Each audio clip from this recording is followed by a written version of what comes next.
ഭാവന theatres എന്ന നാടക സംഘം അവരുടെ കറുപ്പും വെളിച്ചവും എന്ന നാടകം അവതരിപ്പിക്കാൻ അകലെയുള്ള ഒരു പട്ടണത്തിലേക്ക് പോകാൻ ഒരുങ്ങുകയാണ്. വൈകിയെത്തിയ പ്രധാന നടൻ ജോസഫ് കൊല്ലപ്പള്ളിയും കൂട്ടി അവർ പുറപ്പെടുന്നു. ആ നാടക സംഘത്തിലെ പ്രധാന നടിയാണ് രോഹിണി. ഉടമയും സംവിധായകനുമെല്ലാം ഒരാളാണ് വക്കച്ചൻ. ഗ്രൂപ്പ് മാനേജർ ചെല്ലപ്പനും സഹനടൻ വരുണും. രോഹിണിയുടെ ഒപ്പമാണ് തബലിസ്റ്റ് അയ്യപ്പൻ താമസിക്കുന്നത്. എല്ലാവരും എത്തിയെങ്കിലും അയ്യപ്പൻ മാത്രം വന്നില്ല. വക്കച്ചൻ രോഹിണിയോട് അയ്യപ്പനെ അന്വേഷിച്ചു. ഇന്നലെ പോയതാണെന്നും ഇതുവരെ എത്തിയില്ലെന്നും അവർ വക്കച്ചനെ അറിയിച്ചു. അയ്യപ്പൻ പോകാൻ സാധ്യതയുള്ളിടത്തെല്ലാം അവർ അയാളെ അന്വേഷിച്ചു. പക്ഷേ കണ്ടെത്താനായില്ല. അങ്ങനെ എല്ലാവരുടെയും നിർബന്ധത്തിന് വഴങ്ങി വക്കച്ചൻ പോലീസിന് വിവരം അറിയിക്കുന്നു. ഒപ്പം പത്രത്തിലൊരു പരസ്യവും. അയ്യപ്പനെ കാണാതായ വിവരം പത്രത്തിലൂടെയാണ് മകൻ വിഷ്ണു അറിയുന്നത്. അവൻ അത് അവൻ്റെ അമ്മയോടും പറഞ്ഞു. അയ്യപ്പൻ്റെ യഥാർത്ഥ ഭാര്യയാണ് അമ്മിണി. നാടക ക്യാമ്പിൽ അയ്യപ്പനെ അന്വേഷിച്ചെത്തിയ അമ്മിണിയെ വക്കച്ചൻ പലതും പറഞ്ഞ് തിരിച്ചയക്കുന്നു. അയ്യപ്പന്റെ തിരോധാനം അന്വേഷിക്കുന്നത് സബ് ഇൻസ്പെക്ടർ ജേക്കബ് ഇരാളിയാണ്. പല കേസുകളും അദ്ദേഹത്തിന്റെ ഭാര്യ മോളിയുമായി ചർച്ച ചെയ്യാറുണ്ട്. അവരുടെ അഭിപ്രായ പ്രകാരം ഭാവന തിയേറ്റേഴ്സിൽ നിന്നും അന്വേഷണം ആരംഭിക്കുന്നു. വക്കച്ചനിൽ നിന്നാണ് അന്വേഷണം തുടങ്ങുന്നത്. അയ്യപ്പൻ വളരെ മിടുക്കനായ ഒരു തബലിസ്റ്റാണ്. പക്ഷേ സ്ത്രീയും മദ്യവും അയാളുടെ ബലഹീനതകളുമാണ്. പലപ്പോഴും അയ്യപ്പന്റെ മകൻ വിഷ്ണു പണം ചോദിച്ച് നാടക ക്യാമ്പിൽ എത്താറുണ്ട്.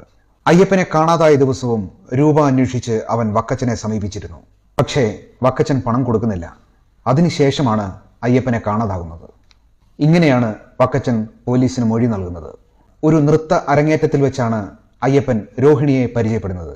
ആ ബന്ധം പിന്നീട് മറ്റൊരു തലത്തിലേക്ക് വ്യാപിച്ചു. ജേക്കബ് ഇരാളി നാടക സംഘത്തിലെ ഓരോരുത്തരെയും ചോദ്യം ചെയ്തു. ഓരോ ചോദ്യം ചെയ്യലും കാണികളെ ത്രസിപ്പിക്കുന്ന തരത്തിലായിരുന്നു. ഒടുവിൽ ജോസഫ് കൊല്ലപ്പള്ളിയിലേക്ക് അന്വേഷണം എത്തുന്നു.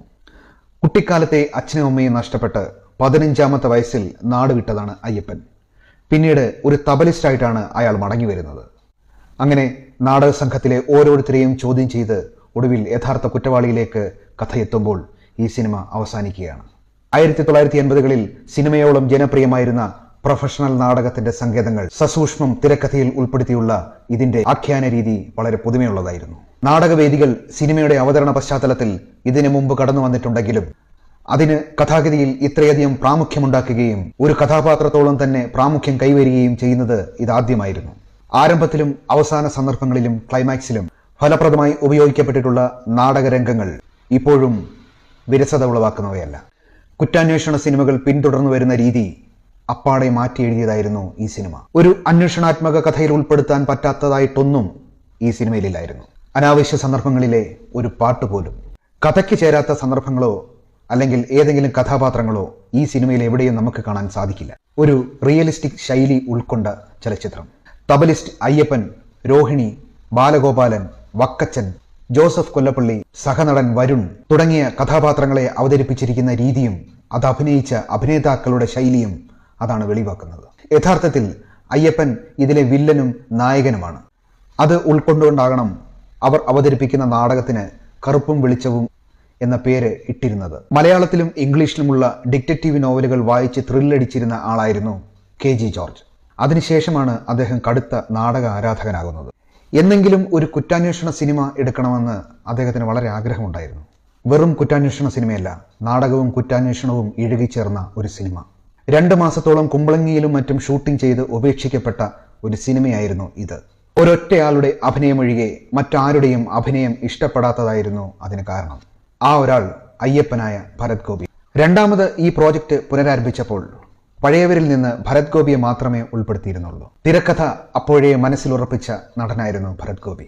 തബലയിൽ നല്ല പരിശീലനം ലഭിച്ചതിന് ശേഷമാണ് അയ്യപ്പനെ അദ്ദേഹം ആവാഹിച്ചത്.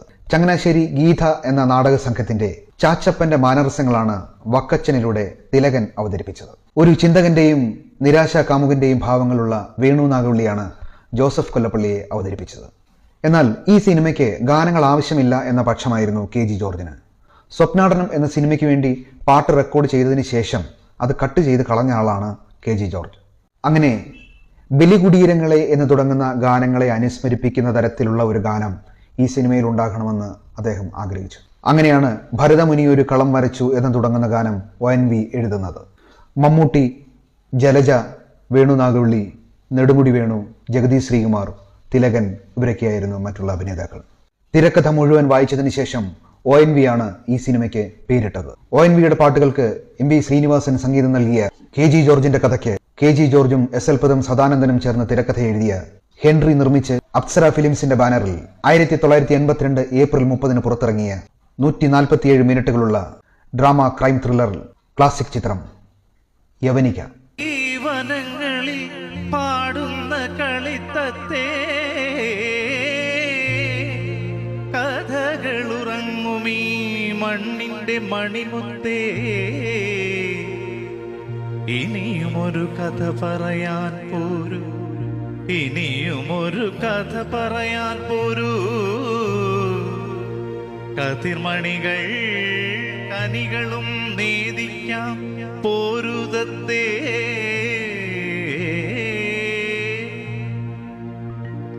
ഇവിടെയുറങ്ങുന്നു ശിലയായ ഹല്യമാ, ഇനിയും തോർന്നീലല്ലോ ഭൂമി കന്യതൻ കണ്ണീ.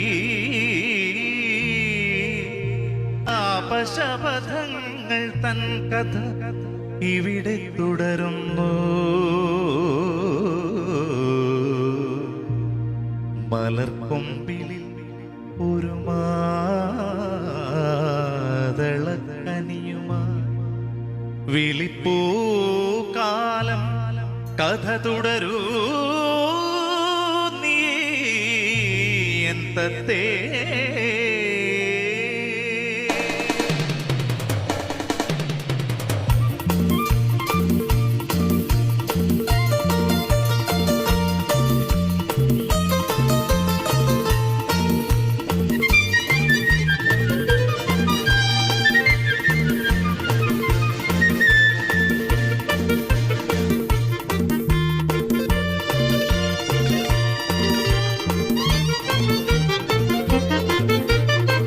ഭരതമുനിയൊരു കളം വരച്ചു,